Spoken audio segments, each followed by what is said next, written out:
Please keep tracking those developments and stay on with us on this broadcast. We'll need your inputs on other stories.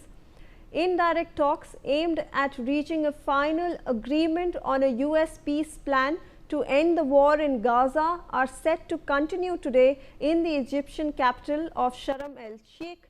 The second day of discussions will see Egyptian and Qatari officials holding shuttle meetings with delegations from both Israel and Hamas separately.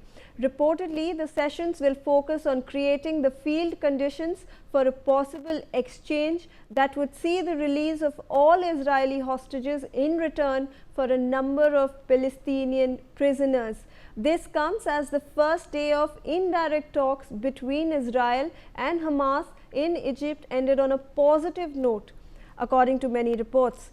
The 20-point plan, which has been agreed upon by Trump and Israeli Prime Minister Benjamin Netanyahu, proposes an immediate end to fighting and the release of 48 hostages, only 20 of whom are thought to be alive, in exchange for hundreds of detained Gazans.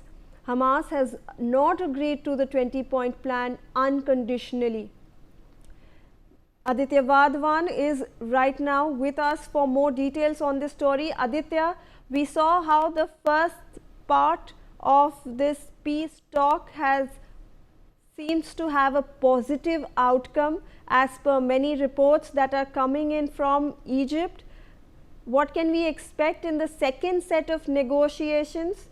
Do we see Hamas and do we see Israel actually bending some of the rules, removing and not sticking to their stance?